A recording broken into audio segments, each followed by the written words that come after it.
Sus crímenes contra las menores horrorizaron al mundo. Es alguien a quien le gusta hacer daño. Daño mental y daño físico. Su detención hizo estallar protestas que llevaron a su país natal, Bélgica, al borde de la revolución. Se nos dijo, desde hoy detienen sus investigaciones. Y eso fue todo.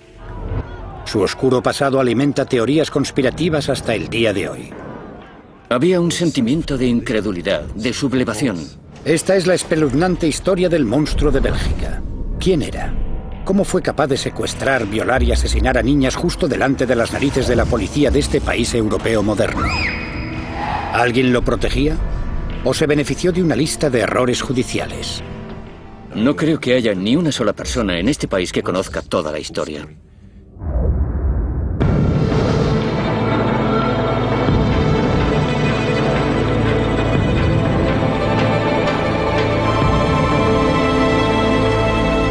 Asesinos en serie, el monstruo de Bélgica.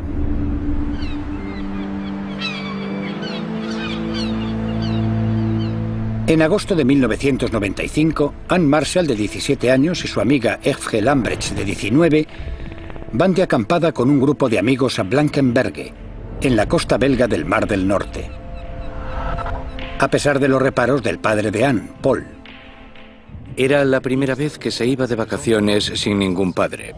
Hablamos de ello con ella y dijo: papá, casi tengo 18. Y después mi mujer dijo: bueno, en algún momento tendremos que dejarla ir.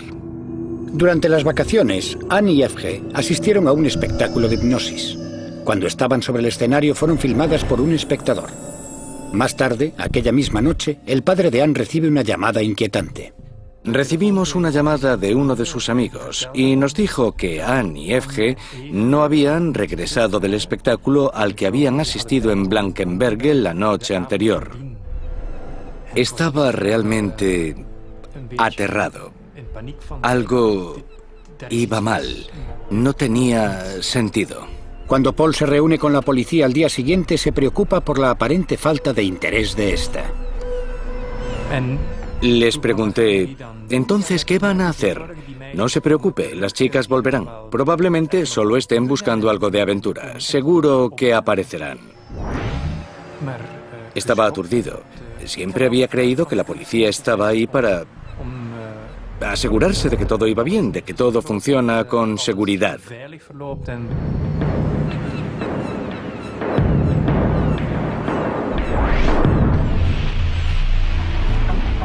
Paul Marshall vuelve a casa y comienza su propia campaña para encontrar a su hija.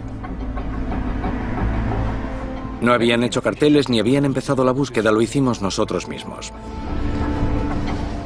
No es el único padre buscando a una niña desaparecida ese verano en Bélgica. Solo 8 semanas antes de la desaparición de Anne y Eve, Melissa Russo y Julie Lejeune, ambas de 8 años de edad, desaparecieron de un parque cercano a sus casas en Gras-Sologne, a unos 150 kilómetros al sur de Blankenberge. La policía había hecho pocos progresos en su localización. El periodista Douglas de Koning ha escrito sobre el impacto de las niñas desaparecidas a lo largo de los 90. Ocurría con tanta frecuencia que desaparecieran niñas que parecía algún tipo de fenómeno con el que empezábamos a convivir. Todos los veranos desaparecía alguna niña. Niñas que desaparecían de un día para otro sin dejar ni rastro. Algunos políticos como Vincent de Crowley también empiezan a preocuparse. La desaparición de una niña era considerado por las autoridades penales como un problema ordinario y recibía el tratamiento de un robo ordinario. El protocolo dominante de la policía de Bélgica era simplemente esperar 48 horas, dando prioridad a la teoría de que simplemente se habían escapado. No obstante, las primeras horas son cruciales. Los estudios reflejan que el 91% de los niños secuestrados son asesinados en las primeras 24 horas. En Bélgica, normalmente, durante las primeras horas, la policía le dice a los padres: gracias, hemos tomado nota de la denuncia por desaparición, pero por favor, vuelvan dentro de unas horas o de unos días. Han pasado 6 meses y las niñas no han aparecido. Parece que la policía no tiene pistas ni indicios de si están vivas o muertas. Los padres desesperados continúan con sus campañas, pero lentamente la esperanza se va desvaneciendo. Solo a finales de febrero del año siguiente, solo en aquel momento, empecé a considerar que quizá estábamos buscando a niñas muertas. Con 4 niñas desaparecidas sin dejar rastro, ¿están otras niñas en peligro? Algunas están siendo acechadas. Pronto, más niñas desaparecerán.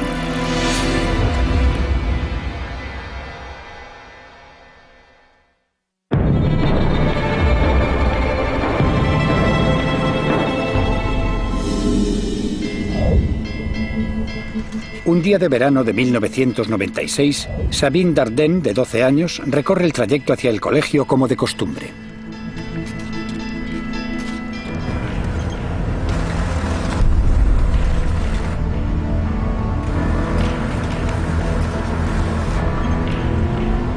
Esa.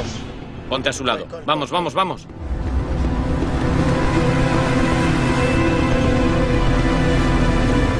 La cojo.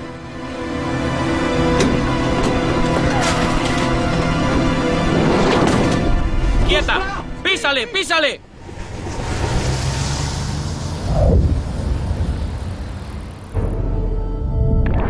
Cuando Sabine desaparece, se convierte en el último caso destacado de niñas desaparecidas de aquel año.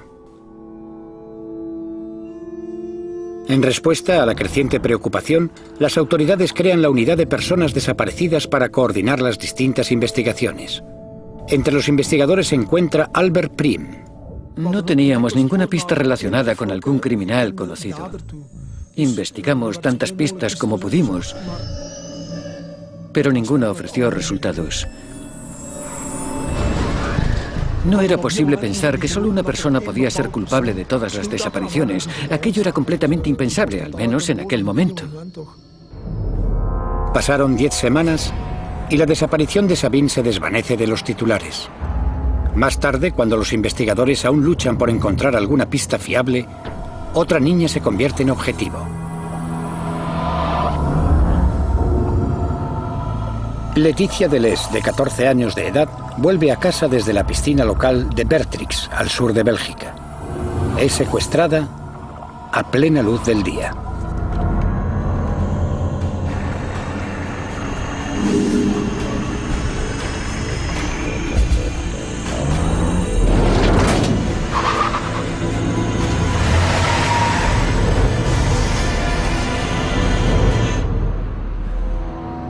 Con 6 niñas desaparecidas, hay una gran presión popular para obtener resultados.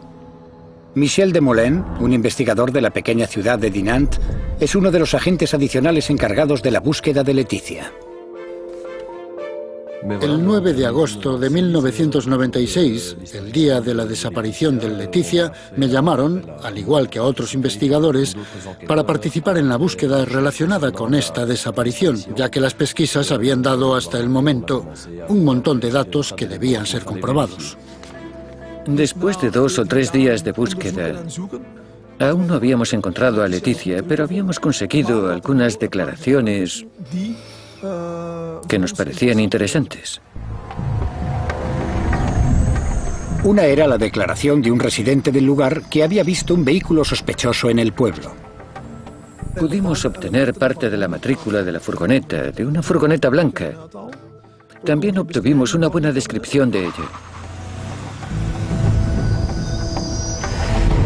Lo que nos permitió relacionarlo con alguien que encajaba bien en el tipo de perfil capaz de hacer estas cosas. La furgoneta estaba registrada a nombre de un hombre de 39 años y padre de 3 hijos, un electricista sin trabajo llamado Marc Dutroux. Desmoulins detuvo a Dutroux para interrogarlo, así como a su mujer, Michelle Martin, y a su socio, Michel Lelièvre. Empecé dirigiendo el interrogatorio del sospechoso. Siempre me acerco al sospechoso del mismo modo, es decir, intento congeniar con la personalidad a la que me enfrento. ¿Ha visto el telediario de hoy? No sé lo que pasa en Bélgica. No tengo televisión. ¿Conoce a alguna persona que se llame Leticia? No. ¿Alguna vez fue a Bertrix? No lo sé. Leticia lleva 6 días desaparecida. Estadísticamente, sus oportunidades de sobrevivir son escasas. Dado que Dutroux no colabora, Desmoulins y su equipo se centran en los otros dos sospechosos bajo custodia. Michel Lelièvre, que ha estado dando tumbos por la vida y es heroinómano, ha estado ayudando a Marc Dutroux y se derrumba en el interrogatorio. Me dijo, la he visto. Iba en la misma dirección que la furgoneta. Cuando pusimos el coche a su lado, abrió la puerta y después la metió dentro. Ella gritó una vez. La mujer de Dutroux, Michelle Martin, también confiesa e intenta distanciarse de su marido. Me siento avergonzada por mi marido. Estoy atónita por los actos cometidos por mi marido. Conduje el vehículo hasta Marcinelle. Marc siempre estuvo detrás con la chica. La confesión de Michel Lelièvre implica que ahora el inspector Desmoulins sabe quién ha secuestrado a Leticia, pero desconoce si sigue con vida. Cuando estás buscando una víctima, esperas poder encontrarla con vida, por tanto intentas mantener una posición firme. Lo sabemos todos, señor Dutroux. Queremos que nos lleve a Marcinelle y nos muestre lo que le hicieron a Leticia. Pero no está preparado para lo que sucede después. ¿Sabes una cosa? Puedo darte 2 niñas. Detrás de mí había un cartel de la desaparición de Sabine. Por tanto, cuando me dijo, ¿y si hubiera otra con ella? Simplemente eché una mirada hacia atrás y dije, ¿quién? ¿Sabine? Y él contestó que sí. Tengo que reconocer que cuando recuerdo eso, todavía se me encoge el estómago. Armado con la importantísima información de la supuesta localización de las 2 chicas desaparecidas, los investigadores llevan rápidamente a Dutroux a una casa en Charleroi, donde él declara que estaban encerradas. La única esperanza de Desmoulins es que las niñas estuvieran aún con vida. Estaba bastante seguro de que me había dicho la verdad, pero al mismo tiempo pensaba que era casi imposible que las niñas pudieran encontrarse allí.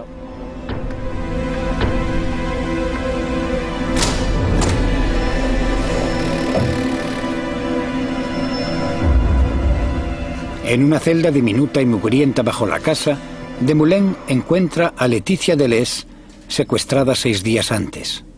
E increíblemente también a Sabine Dardenne, todavía con vida 80 días después de su desaparición. Ambas niñas están exhaustas y aterrorizadas. Cuando descubres algo así, sientes todo tipo de emociones. Estás feliz, estás enfadado, crees que es imposible, sientes náuseas. Son la clase de imágenes que te acompañan durante meses.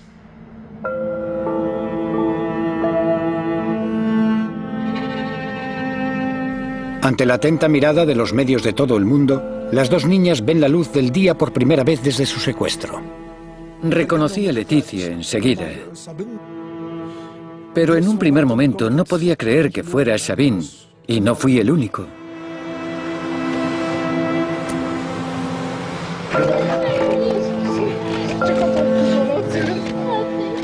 El mundo es testigo de las escenas desgarradoras de los padres reuniéndose con sus hijas a las que creían muertas. La niña no podía parar de llorar y Dutroux le había hecho creer que su familia ya no se preocupaba por ella, que la había olvidado completamente, que había dejado de existir para ellos.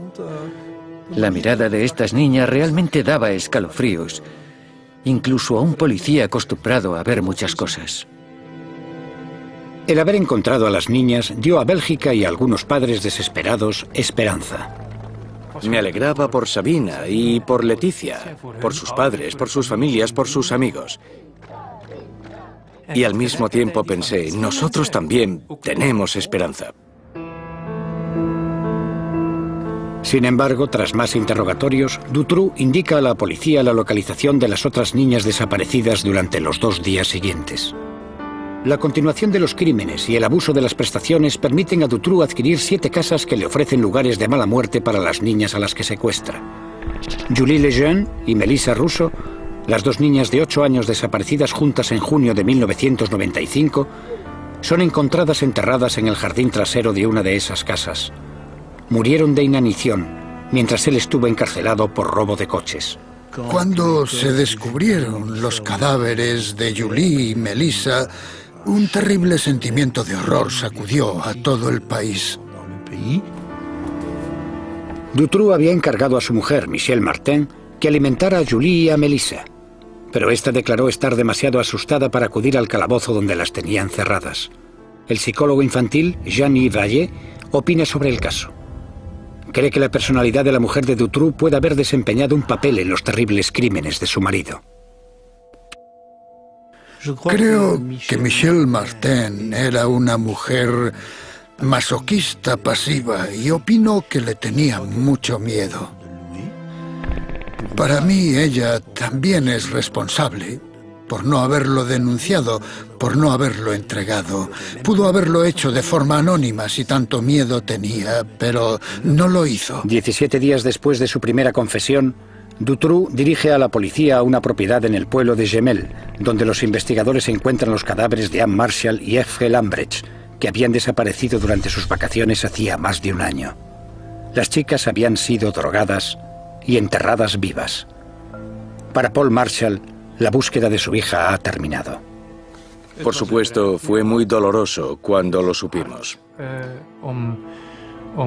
Es difícil aceptarlo en ese momento. Sabes que ya no van a sufrir más, que ya no están ahí. Y, aunque no te alivia, tienes que aprender a vivir con eso.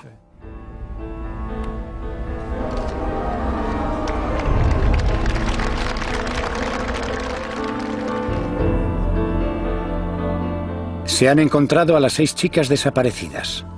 Bélgica lucha para aceptar la tragedia.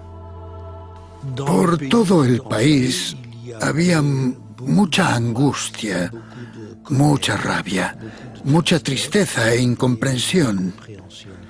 El país se enfrentaba al mal, a la matanza de la inocencia. Los padres no volverían a dejar salir a sus hijos a la calle.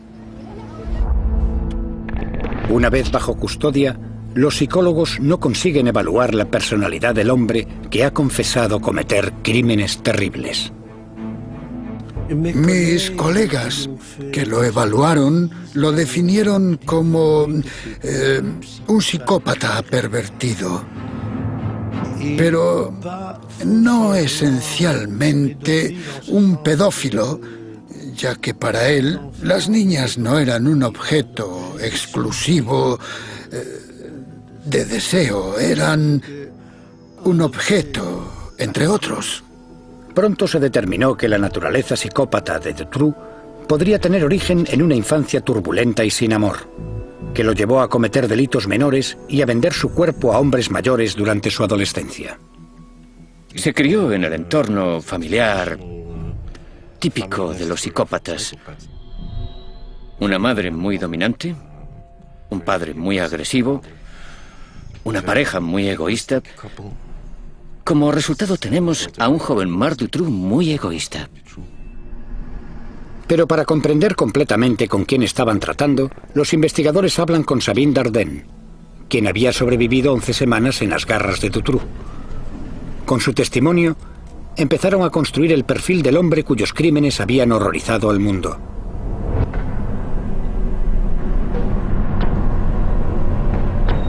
Tras ser secuestrada de camino al colegio, Sabine fue llevada a una casa en Marcinelle, un barrio periférico de Charleroi, el corazón industrial y en decadencia de Bélgica.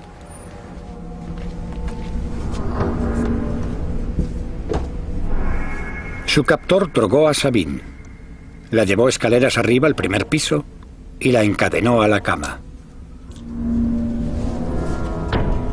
Dutroux le contó una elaborada historia que explicaba por qué había sido raptada. Él le explicó que había sido raptada para pedir un rescate, pero sus padres se habían negado a pagar el rescate y las personas que le habían encargado secuestrarla le habían dado la orden de ejecutarla. Pero, dado que él era muy bueno, había decidido protegerla.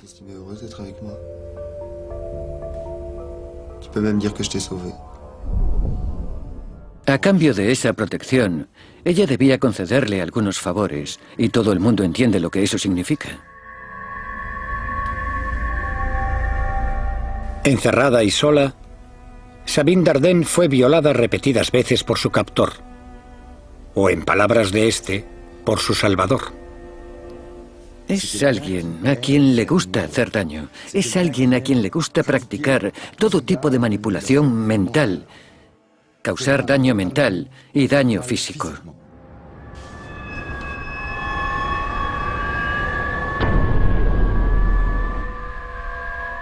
Mientras pasan las semanas, Sabine es llevada a una celda construida ex professo, de 1 metro de ancho y 3 de largo.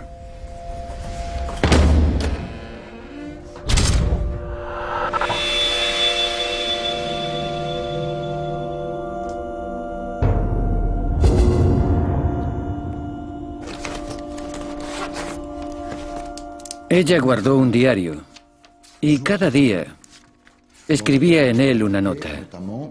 Trazaba una cruz cuando Dutroux había abusado de ella. Una cruz significaba que le había hecho daño. 2 cruces significaban mucho daño.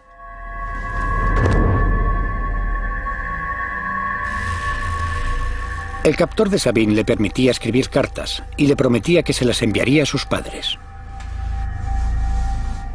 Prometo ser menos egoísta y hacer mis tareas, ayudar más, tener mejor carácter. Estoy segura de que veréis que he cambiado.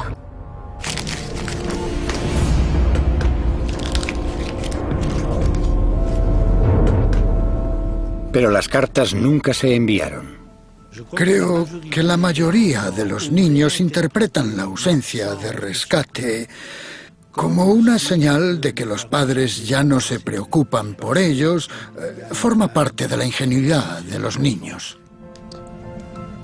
Por favor, pensad detenidamente en lo que he dicho. No puedo continuar así mucho tiempo más. No obstante, el testimonio de Sabine también puso de manifiesto muchas preguntas. ¿Cómo pudo Marc Dutroux operar con tanta libertad y durante tanto tiempo? ¿Pudo la policía haberlo detenido antes? ¿Se pudieron haber salvado vidas? A medida que salían más detalles escalofriantes, el mundo observaba con horror cómo la sociedad belga se acercaba al colapso.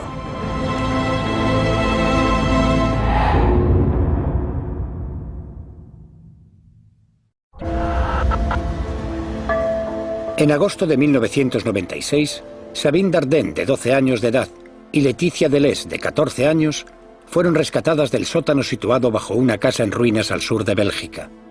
Leticia había estado encerrada 6 días y Sabine 79.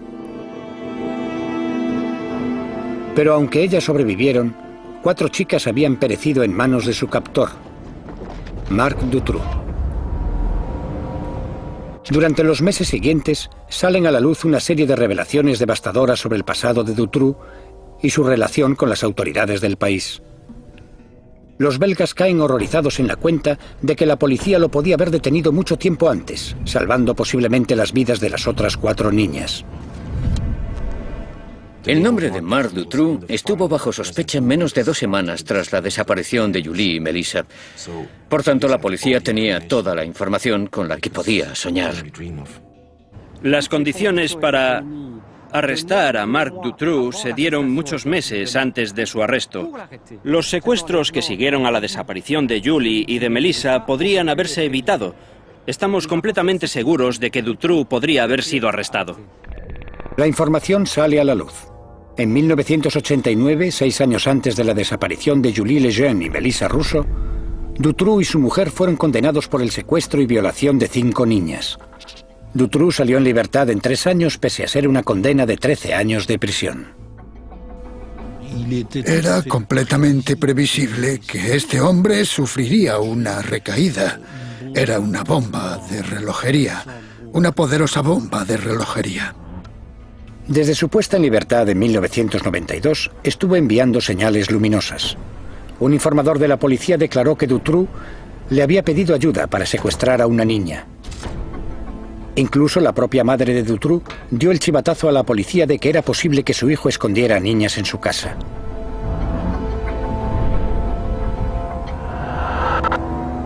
Finalmente, en agosto de 1995, la policía lo puso bajo vigilancia en una operación llamada Otelo. Se escondió una cámara en un vagón de tren enfrente de su casa de Marcinelle. Esta cámara estaba enfrente de la casa la noche en que Anne y Evge fueron raptadas. El problema fue que Dutroux escogió llevar a cabo los secuestros durante la noche y la policía había apagado la cámara a las 6 de la tarde.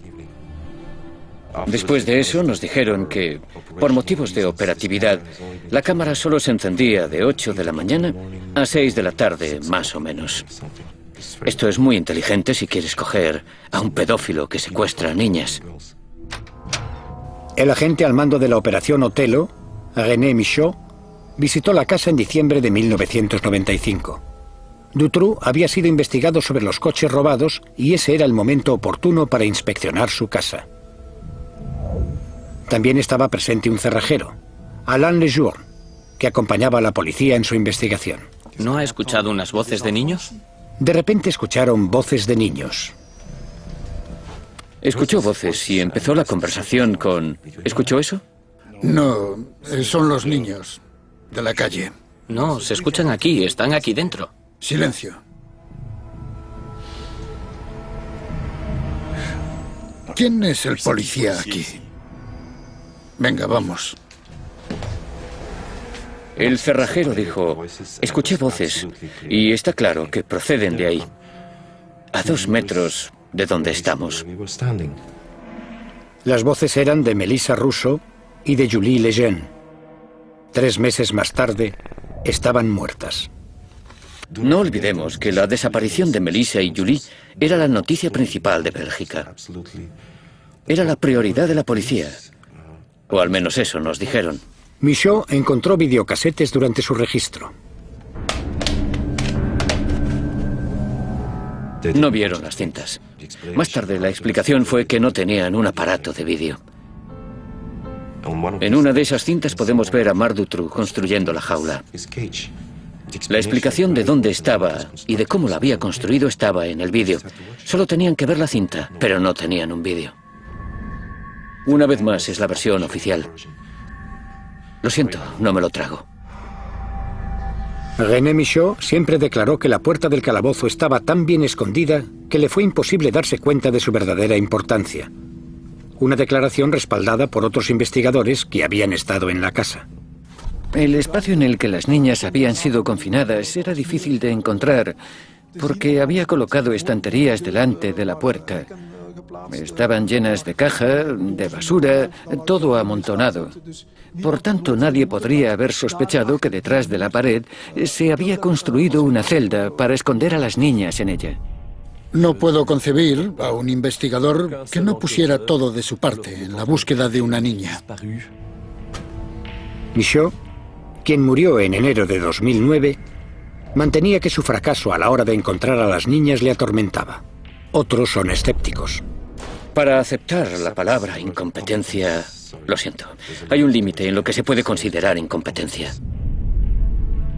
Toda Bélgica estaba buscando a las niñas y René Michaud conocía el pasado de Dutroux como violador de niñas. Sabían que estaba construyendo escondites sospechosos en algunas de sus casas y con todas esas sospechas, por alguna razón incomprensible, no arrestaron a Marc Dutroux. Los belgas empiezan a preguntarse si Marc Dutroux está siendo protegido por alguien importante del Estado.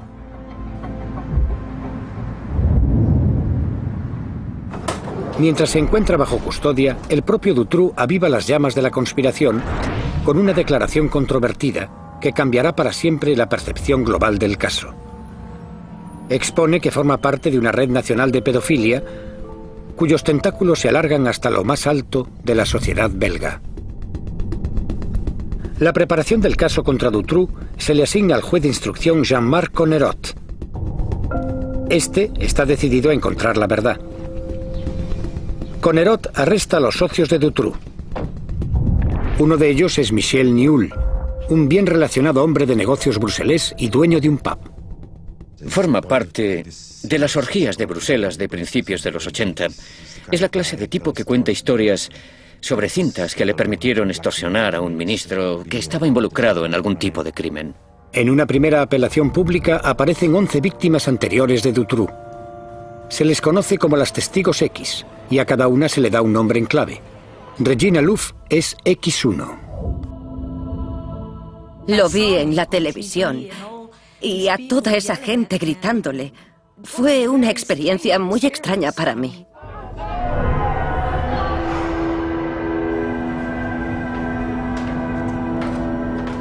Regina Louf, hoy madre de 4 hijos, reconoce a Marc Dutroux y a Michel Nihoul de su infancia.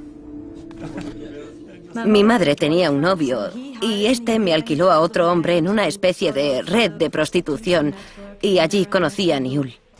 Estas fiestas eran organizadas por otros pedófilos y allí cogían a una, 2, varias niñas y... ellos tenían relaciones sexuales con ellas, por supuesto, o les sacaban fotos o vídeos, o hacían películas, de todo. La gente que iba a esas fiestas eran los grandes hombres de negocios y también había políticos. El que acompañaba a Nihoul a esas fiestas, de acuerdo con Regina, era Marc Dutroux. Si esta historia es cierta, parece que Conerot ha tropezado con la prueba de que existe una red de pedofilia en la que Dutroux, Nihoul y gente poderosa de la sociedad belga están involucrados. Rudy Hoskens debe investigar las declaraciones de Regina Louf. Habló de mucha gente, gente importante de Bélgica. Podía ser gente de la política, grandes empresarios, gente de ese tipo, también policías. Es difícil decir cuál fue la primera impresión. Era una mujer joven, con algunos problemas mentales, a decir verdad. Son escépticos. Creo que es lógico. Pero lo único que les pedí fue que hicieran su trabajo y buscaran pistas. Después, Regina Louf proporcionó multitud de detalles sobre el asesinato sin resolver de Christina Van Ges, de 15 años, cuyo cadáver fue encontrado en una granja abandonada a las afueras de Bruselas en 1994. Encontramos pruebas en el expediente del asesinato sobre la autopsia que corroboraban su historia. La forma en que la ataron, con las manos en la espalda y todas las cosas que le hicieron a la víctima. Y había algunos aspectos de los que ella habló que no habían estado a disposición pública sobre el asesinato y que ella nos dijo.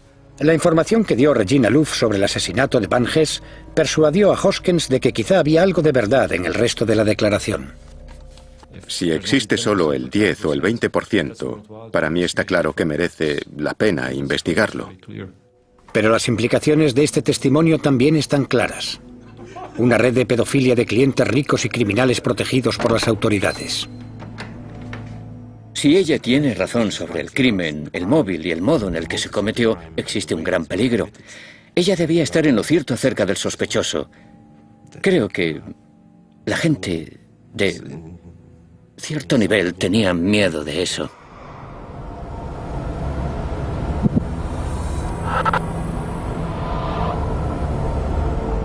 Sin embargo, la investigación del juez Conerot sobre la declaración de Regina Louf de la existencia de una poderosa red de pedofilia se paraliza de repente. En octubre de 1996 es apartado del caso. Sus superiores del Ministerio de Justicia consideran que su presencia en una cena organizada por las familias de las víctimas supone un conflicto de intereses.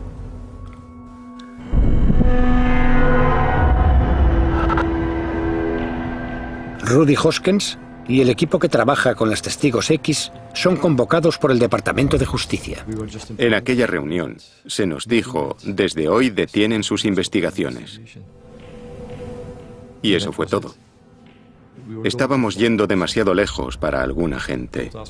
No me preguntes quién, no tengo ni idea, ni por qué, tampoco lo sé. Todavía me hago las mismas preguntas. Debimos tocar algo que no debía salir a la luz.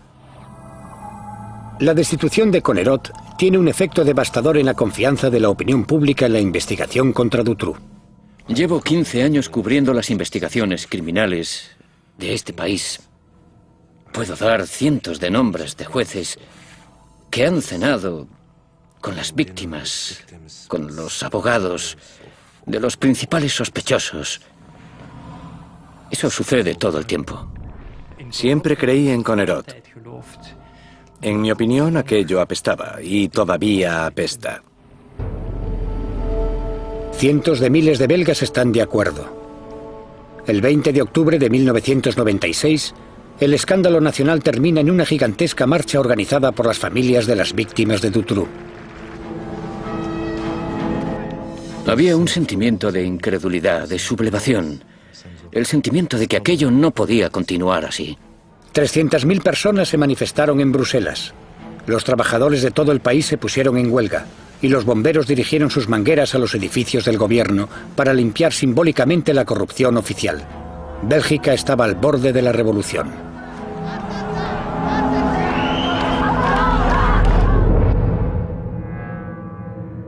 Mientras tanto, el hombre que empezó todo es una pieza minúscula de una conspiración criminal mucho mayor. Y las víctimas que sobrevivieron se preparan para el día del juicio. No sufrí un ataque de nervios cuando me liberaron de las garras del monstruo a los 12 años.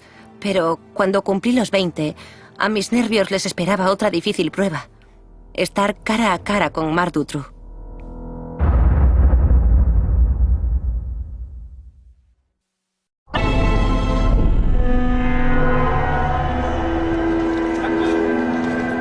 En 2004, Sabine Dardenne y Laetitia Deleuze asisten al juicio del hombre que las mantuvo encerradas en una celda.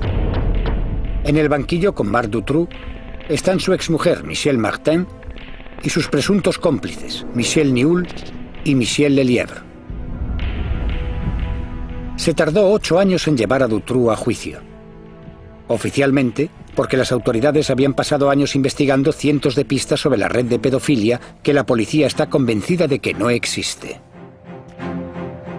Uno piensa que el juicio tendrá lugar en el 98 o 99. Algunos soñadores hablan del 2000. No. En 2004, debido a los callejones y pistas sin salida a los que llegó la investigación. Sabine Dardenne estuvo encerrada 79 días en la celda de Dutroux en 1996. Finalmente, 8 años después, tiene la oportunidad de enfrentarse a él. Dutroux es un pervertido. Dutroux es un depredador. Dutroux es un monstruo. Ella quería enfrentarse a él. Quería preguntarle, ¿por qué diablos no me mataste? Pregunta a la que Dutroux no tuvo el valor de darle una respuesta. Pero esa no es la única pregunta sin respuesta del juicio. Los belgas están divididos en si Dutroux es un depredador solitario o si forma parte de una red de pedofilia dirigida por su codemandado, Michel Nihoul. Creo que Dutroux no fue el único que asesinó a mi niña. Creo que la policía y el sistema jurídico comparten la culpa. Sin embargo, muchas voces que podrían arrojar luz al caso no están en el juicio, lo que alimenta las sospechas de que se está encubriendo algo. Hay mucha gente que podría haber desvelado la verdad, que murió justo después del arresto. Joseph Stepper es un informador de la policía que asegura tener información relevante sobre Dutroux. Muere 2 días antes de reunirse con su contacto. Su familia cree que fue envenenado. Jean-Paul Taminiaux es una figura relevante de los barrios bajos de Charleroi y desapareció justo cuando supuestamente iba a hablar con la policía. Se recuperaron partes de su cuerpo del canal el día que Dutroux fue arrestado. François Reiskens le dijo a un amigo que había visto a Melissa Russo viva en Holanda. Antes de que se lo pudiera contar a la policía, fue asesinado en una línea de ferrocarril. En total, 20 personas relacionadas con el caso mueren en circunstancias sospechosas.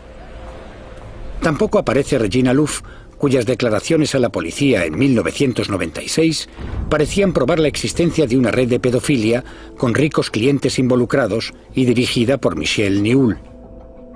No obstante, la investigación policial de las declaraciones de Regina fue abandonada en 1997. Todavía nos planteamos la misma pregunta. ¿Por qué? Hacíamos nuestro trabajo, éramos objetivos. ¿Por qué diablos nos detuvieron? Ella fue interrogada por un segundo equipo de investigadores y su testimonio fue desestimado. Me dijeron a la cara que ya no me creían, que estaba mal de la cabeza y que solo quería atención. En 2004, la personalidad y el testimonio de Regina Louf son tremendamente cuestionados. Se cuestionan sus motivos y su estado mental y la prensa la califica de mentirosa patológica. Las fantasías son mejores que la realidad. En el caso de Dutroux, que yo sepa, las testigos X no aportan nada en absoluto, absolutamente nada. No es tan difícil hacer parecer a una víctima alguien desequilibrado. Simplemente señalas a la víctima o a la testigo y dices que miente, que es una maníaca o algo así. En contraste, Leticia Deleuze y Sabine Dardenne mantienen que Marc Dutroux fue el único que abusó de ellas. La única persona viva que ha permanecido bajo las garras de Dutroux durante 80 días es Sabine Dardenne. Y Sabine Dardenne declara que solo vio a Marc Dutroux. Entonces, ¿dónde está la red? Alguien que actúa en nombre de una red enorme y poderosa para vender a niñas no llevaría a cabo los secuestros en una furgoneta destartalada registrada a su nombre. Y después mantendría el producto en su sótano sin lanzarlo al mercado durante 80 días. No tiene sentido. Dutroux nunca ha ofrecido ningún detalle sobre la red para la que declaraba trabajar. Podría ser útil que dijera, trabajo para una organización de la que pudiera dar por lo menos un número de teléfono, su contacto en esa organización. No lo hizo. El 17 de junio de 2004, Marc Dutroux es declarado culpable del secuestro y violación de 6 niñas y del asesinato de 4 de ellas. Se le condena a pasar el resto de su vida entre rejas. Su cómplice y conductor, Michel Lelièvre, es declarado culpable de secuestro y se le condena a 25 años de cárcel.